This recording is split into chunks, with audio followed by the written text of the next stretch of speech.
आगे प्रोसीड करते। Next heading दे देना ना, derivation of saving line from consumption line. तुम्हें क्वेश्चन के फॉर्म में पूछ सकता है कि आप एक कंजम्पशन लाइन ड्रॉ करो, on basis of that consumption line derive saving line. ये बोर्ड्स में 2 बार आ चुका है और जब भी आया है 6 मार्क्स में आया है। ठीक है, बोर्ड्स में ये 2 बार आ चुका है। एग्जैक्ट ईयर्स तो मेरे को याद नहीं, बट जब भी आया है 6 मार्क्स में आया है। सो कुछ नहीं करना है, हमें एक कंजम्पशन लाइन ड्रॉ करना है और उस कंजम्पशन लाइन के बेसिस पे हमें सेविंग लाइन डिराइव करना है एंड फिर स्टेप्स लिखने हैं। ऐसा नहीं कि सिर्फ आप डायग्राम बना के आ गए और आपको 6 आउट ऑफ 6 मिल जाएगा। ठीक है, ये बेवकूफी मत करना। मैंने देखा है बहुत लोग ऐसा ही काम करते हैं, वो बोलते हैं सर सिर्फ ड्रॉ ही तो लिखा हुआ था। तो यार सिर्फ डायग्राम बनाने का 6 कोई मार्क्स दे देगा क्या? 6 मार्क्स के क्वेश्चन का मतलब होता है कम से कम उसको लिखने में 15 से 20 मिनट लगना चाहिए। अब 15 से 20 मिनट के आंसर को आप 2 मिनट के डायग्राम में बना के आ रहे हो और आप बोल रहे हो हमको 6 आउट ऑफ 6 दे दीजिए, कोई नहीं देगा। एग्जामिनर कभी कभी क्वेश्चन फ्रेम ही ऐसा करते हैं क्योंकि उनको पता है बहुत सारे इतने स्मार्ट लोग होंगे जो बस जितना क्वेश्चन में लिखा होगा उतना ही करेंगे, क्वेश्चन का वेटेज भी नहीं देखते कि यार 6 मार्क्स का है, कम से कम 1.5-2 पन्ना तो वो आंसर जाना चाहिए, तो फुल मार्क्स मिलेगा। अब देखो मेन कहानी है लिखना कैसे आंसर को। तो पहले इंट्रोडक्शन दे देना, लिखो introduction, consumption function and saving function. Answer लिखने का एक तरीका होता है तो ही 6 आउट ऑफ 6 मिलता है, नहीं तो 5, 5.5, 4.5 ऐसे मिलेगा।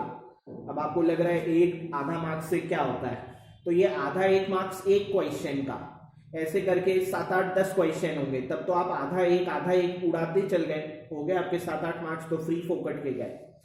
सो लिखो introduction, consumption function and saving function tells that there exists direct relationship between level of income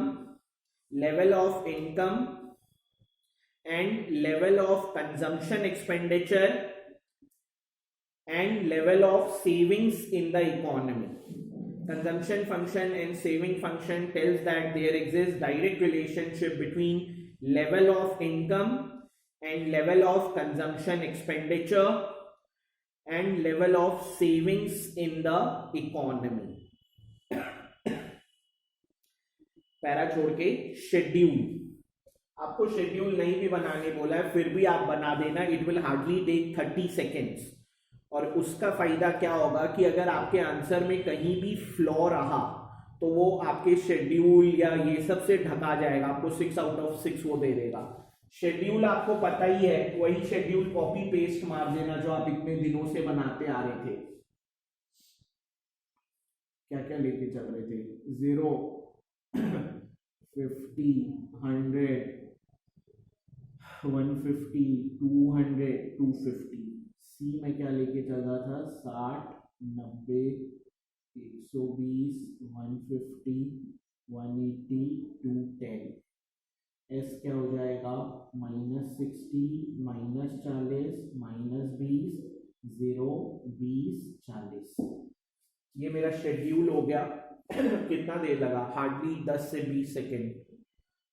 और अब आते हैं डायग्राम पे। डायग्राम का मेन मार्क्स है 2 से 2.5 मार्क्स डायग्राम का ही है। सो मैं शेड्यूल रब कर दे रहा हूं ना।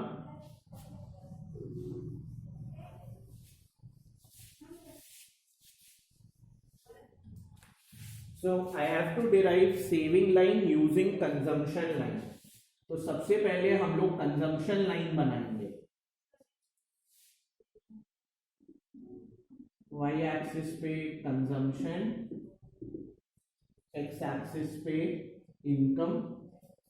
एक 45 डिग्री लाइन हम बनाते थे which was line of reference, जिसको केन्स ने इनकम लाइन बोला था। वो इसका इस्तेमाल करता है अपने कॉन्सेप्ट्स को एक्सप्लेन करने के लिए।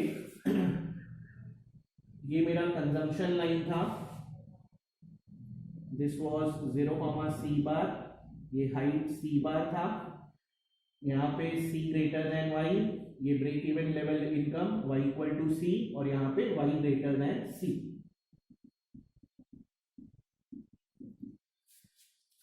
ये मेरा कंजम्पशन लाइन बन गया, और अब इसी के बेसिस पे हमें सेविंग लाइन बनाना है। सो कंजम्पशन लाइन के ठीक नीचे बनाना,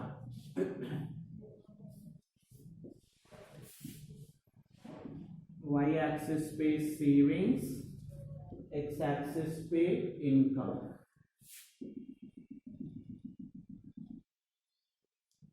सो वाई स्टार मेरा break even level of income है, यहाँ पे इनकम और खर्च बराबर है। तो हम जानते हैं जब इनकम और खर्च बराबर होता है उस समय आपकी सेविंग क्या होती है, 0। जब आपका खर्च इनकम से ज्यादा, उस समय आपकी सेविंग क्या होती है, नेगेटिव। और जब आपकी इनकम ज्यादा है और खर्च कम, उस समय आपकी सेविंग क्या है, पॉजिटिव। इसका मतलब आपकी सेविंग लाइन ऐसे गुजर जाएगी,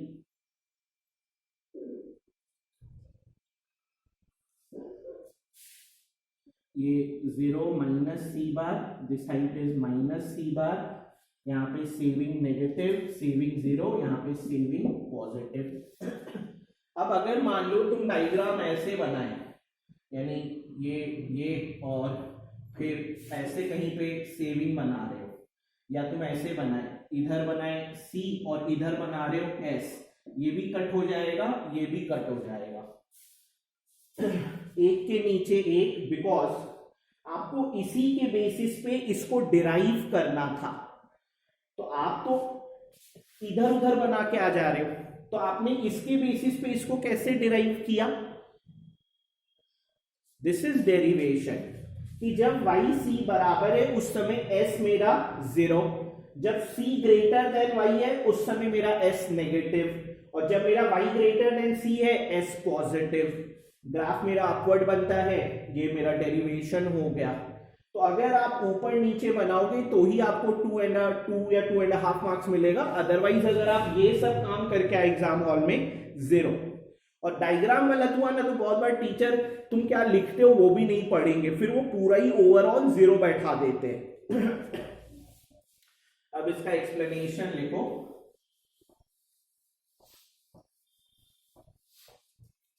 in the above diagram, in the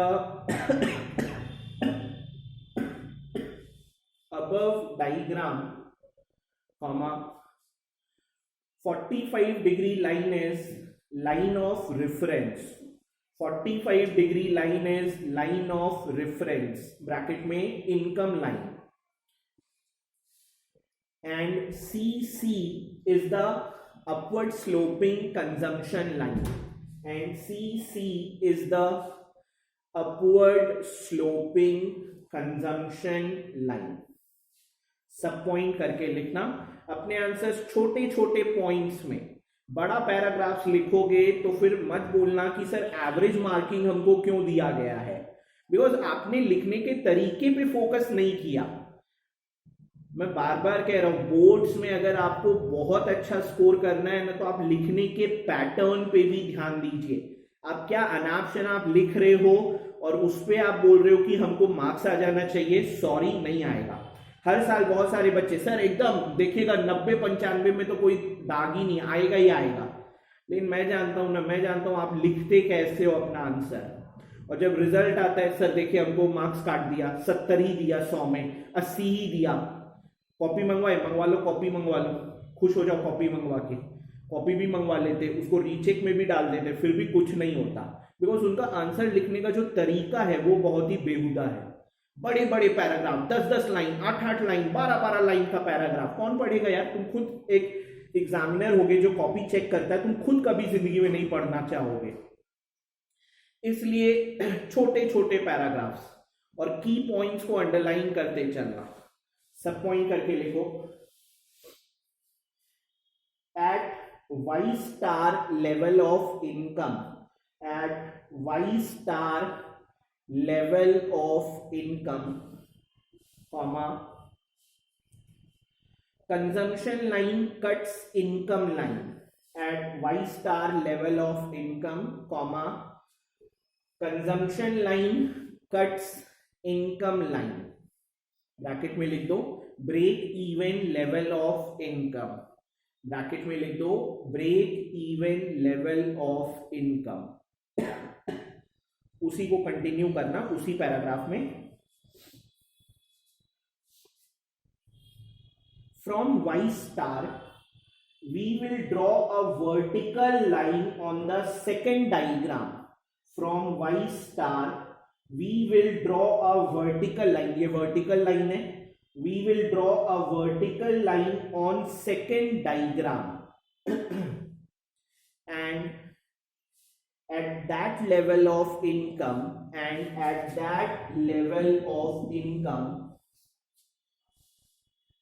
saving line will cut x axis, and at that level of income saving line will cut x axis, bracket में लिख दो since savings are zero, since savings are zero।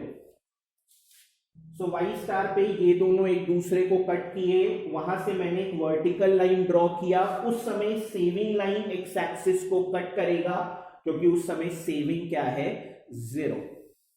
सब point करके लिखना, before Y star level of income, before इससे पहले, before Y star level of income, comma, consumption line lies above income line, consumption line lies above income line। आप देख सकते हो prior to y star c is greater than y and thus saving line will lie below x axis, and thus saving line will lie below x axis because savings are negative, saving line will lie below x axis because savings are negative। जब आपका खर्च ज्यादा है income कम तो उस समय आपकी saving negative होगी, और सेविंग नेगेटिव होना एक सिंबॉलिक बात है। सेविंग नेगेटिव होने का मतलब है आप लोगों से कर्जा ले रहे हो, आपका पुराना सेविंग्स घट रहा है, आपको अपने एसेट सेल करने पड़ रहे हैं। So this is a symbolic term, ठीक है। सेविंग्स नेगेटिव नहीं होता बट ये सिंबॉलिकली कुछ रिप्रेजेंट कर रहा है। सब पॉइंट करके, after Y star level of income, after Y star level of income, comma, income line will lie above consumption line, after y star level of income, comma, income line will lie above consumption line, and thus saving line will lie above x axis, and thus saving line will lie above x axis because savings are positive, because savings are positive। Income आपके खर्च से ज्यादा है, अगर आपकी income आपके खर्च से ज्यादा होगी तो obviously you will be saving money, तो आपका सेविंग पॉजिटिव, आपका सेविंग लाइन एक्स एक्सिस के अबव आ जाएगा। दैट्स इट, 6 out of 6 आपको दे दिया जाएगा। नेक्स्ट क्वेश्चन लिखना, नेक्स्ट हेडिंग देना, और उसका आंसर मैं नहीं करवा रहा, उसका आंसर आपको ही करना है।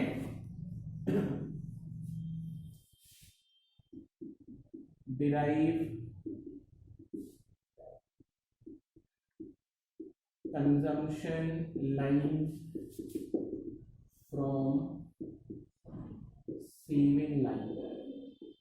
किसी को क्वेश्चन के फॉर्म में दे सकता है, draw a saving line and from that derive a consumption line, ठीक है, 6 मार्क्स के अकॉर्डिंग।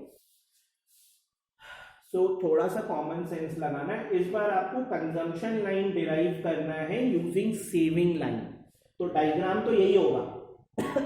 बस अब की बार सेविंग लाइन पहले बनेगा और उसके बाद कंजम्पशन लाइन बनेगा, बिकॉज सेविंग लाइन से आपको कंजम्पशन लाइन डिराइव करना है। इंट्रो वैसे ही लिखना, शेड्यूल वैसे ही बनाना, बस लिखने का अब जो तरीका होगा थोड़ा सा बदलेगा, ये नहीं कि वह उसी को कॉपी पेस्ट मार दिए, क्योंकि इस बार इससे ये डिराइव करना है। तो मैं क्या लिख सकता हूं, पहला पॉइंट पहले तो वो लिख दिए कि ये मेरा कंजम्पशन लाइन है फलाने फलाना। At Y star level of income saving line cuts X axis, that is savings are 0. From y star we'll draw a vertical line on second diagram, and at y star income line and consumption line should cut each other because both are equal, क्योंकि अगर s 0 है तो y और c equal होगा। तो बस लिखने का तरीका थोड़ा सा मॉडिफाई करना है, तो वो अब आप अपने से करो, ठीक है। तो आज के लिए फिर यहीं पे एंड करते हैं, अगले क्लास में फिर कंटिन्यू करेंगे। मोस्ट प्रोबेबली नेक्स्ट क्लास में will start with the topic of multiplier, ठीक है। हैव अ नाइस डे, ख्याल रखो सब अपना। अननेसेसरी अभी के माहौल में घर के बाहर एकदम भी कदम रखो ही मत, घर में जितना रहोगे उतना सुरक्षित रहोगे। फिर मैं बार बार बोलूँगा, जान है तो जहान है। तुम ये मत सोचो कि मौज मस्ती करना है, दोस्तों से मिले नहीं हैं। अरे भैया, तुम्हारे मिलने के चक्कर में ना कितने लोग तो चले गए। ये तुम लोगों के मिलने जुलने का ही हाल है। अननेसेसरी मत निकलो, तुम्हारे लिए भी लागू है, हम सब के लिए लागू है कि अभी ऐसा समय है कि ना तो पैसा काम आ रहा है, ना पैरवी काम आ रही है, ना बेड है, ना ऑक्सीजन है, ना दवाई है, सब कुछ भगवान भरोसे। तो ऐसी स्थिति में अगर कुछ हो गया तुम्हें या तुम्हारे फैमिली में किसी को, तो बहुत रिग्रेट होगा। तो कुछ समय के लिए ना अपना ये जो बाहर निकलने वाला जो कीड़ा है उसको थोड़ा सा कंट्रोल कर लो। यही टाइम होता है जब एक इंसान बच्चे से बड़ा बनता है। मैं हमेशा कहता हूँ, आप अपने एज से बड़े नहीं होते, आप अपने एक्शन से बड़े होते हो। मैं जानता हूँ आप में से अभी भी बहुतों को एकदम मन में ये मचल रहा होगा, अरे कब खुलेगा, बाहर जाएंगे, दोस्त से मिलेंगे, पार्टी करना है, बाइक राइड पे जाना है, कार राइड पे जाना है। इसका कॉन्सिक्वेंसेस तुम सब देख चुके हो ना, कितना बुरा हाल हुआ है। तो प्लीज कुछ समय के लिए कंट्रोल कर लो, फिर बाद में जब एक बार समय बीत गया और बुरा हुआ ना, फिर कुछ नहीं कर पाओगे, सिर्फ रिग्रेट रहेगा। तो कुछ समय के लिए अपने पे कंट्रोल रख लो, एकदम अपने आप को घर के बॉर्डर के बाहर निकलो ही मत, कुछ नहीं लाना है, ना घर में किसी को आने दो, ना घर से बाहर किसी को जाने दो। ख्याल रखो अपना। चलो ठीक है, इतना करो। Have a nice day.